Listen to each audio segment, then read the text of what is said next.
Yo, what up everybody, it's me, Fitness65, just bringing you a new video. Today I'm going to be doing a review of WrestleMania 10 since I always wanted to review this show, and to me it's still a good WrestleMania, but it's not a great WrestleMania, but it's up there with some of the other WrestleManias just based on two matches that happened on this show.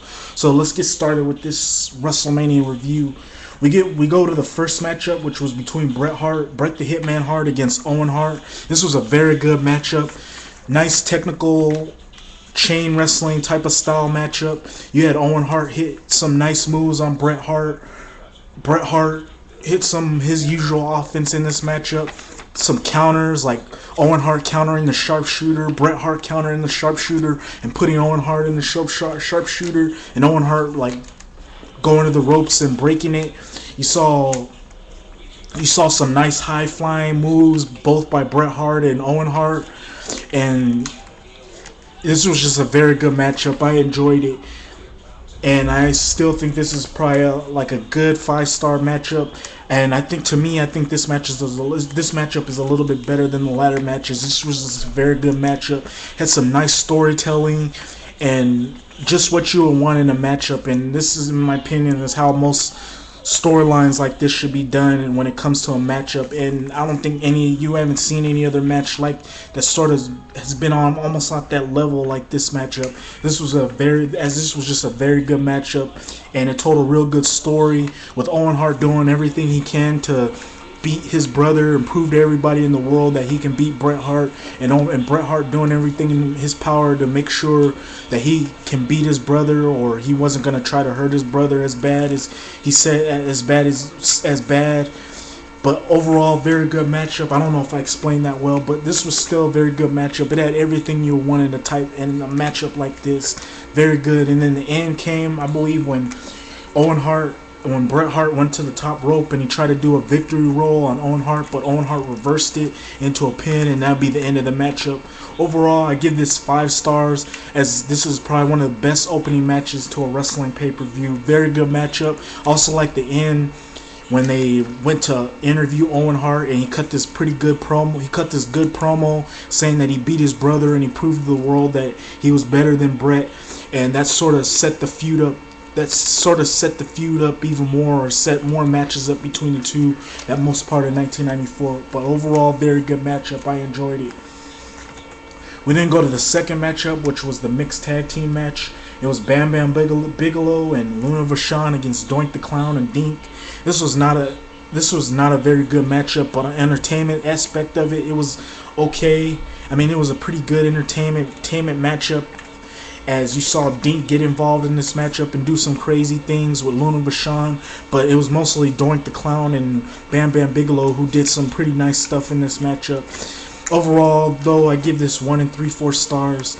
The end came, I believe, when Bam Bam Bigelow hit a top rope headbutt on the Doink the Clown, and that sort of was the end of the matchup, and it ended the feud between these two, which was a good thing because it sort of was hurting Bam Bam Bigelow's credibility, sort of feuding with Doink. It sort of hurt him a little bit, but he would sort of get back on top after this when he would be a part of that storyline with Lawrence Taylor and then be a part of the $1 Million Corporation. But overall, I give this 1 3/4 stars. We then go to the third matchup on here, which was the Falls Count Anywhere matchup between Macho Man Randy Savage and Crush. This was a very good matchup. You saw Crush and Macho Man Randy Savage beat the hell out of each other, use every type of weapon they can find, and then just hit each other with it. You saw Macho Man Randy Savage hit some nice top rope moves to the outside on Crush. You saw Crush hit some nice moves on the outside and then the inside of the ring.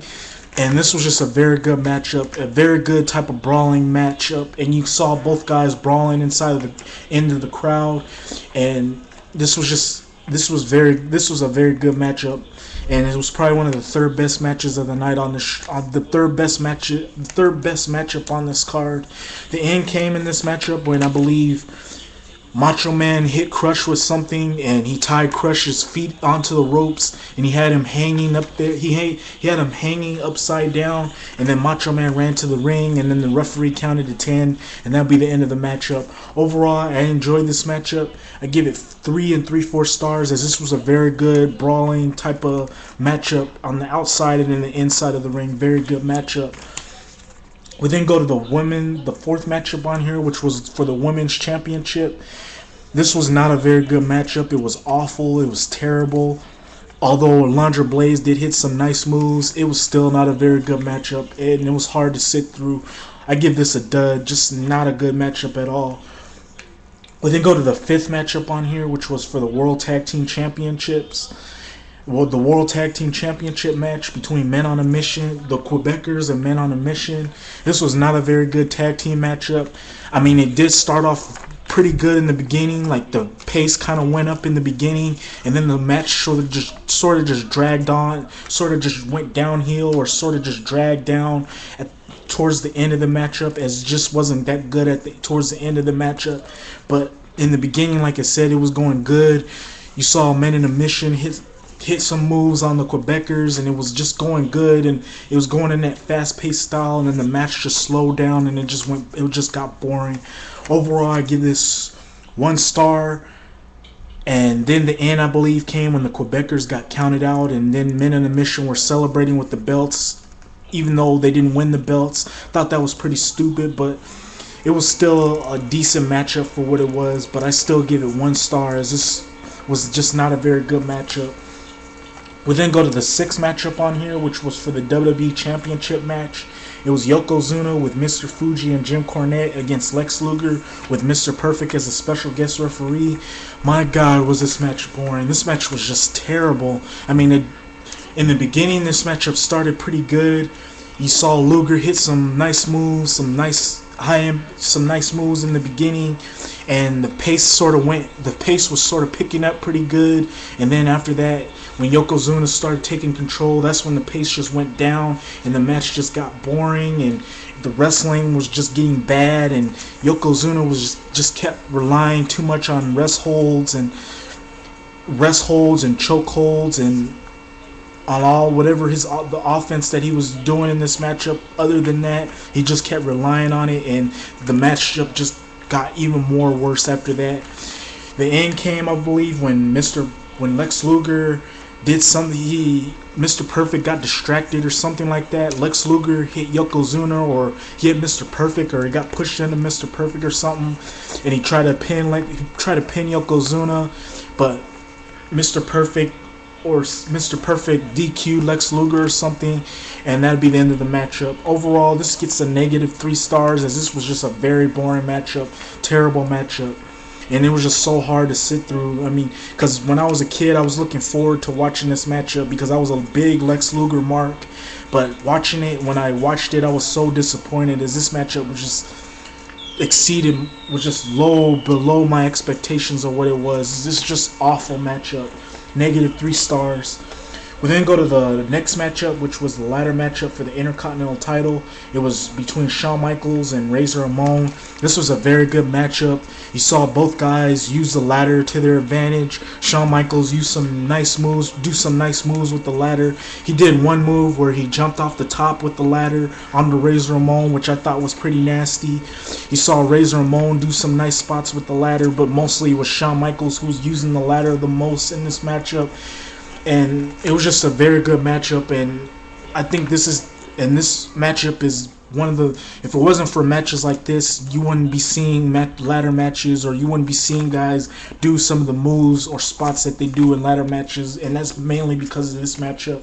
Overall, I give this 4 3/4 stars. I don't think this is a 5-star matchup, but I think it's close to it, as this was a very good matchup and told a real good story. The end came when I believe Shawn Michaels got his arm. Razor Ramon pushed Shawn Michaels into the ropes or something like that with the ladder. Shawn Michaels got his arm caught in the ropes, and then I believe Razor Ramon went to climb the ladder, and he got the belt.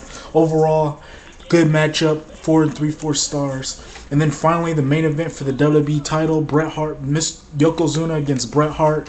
This was a okay matchup. I mean, it was a little bit better than their WrestleMania 9 matchup, because their WrestleMania 9 matchup was pretty short, and then we're in the filling out process. But this was pretty good, big man, little man type of matchup, with Bret Hart selling well for Yokozuna, and then Bret Hart making the comeback, and then getting the win when Yokozuna tried to go for the banzai drop on Bret Hart and pinning him. I thought that was pretty stupid. Overall, though, give this show 8.2 out of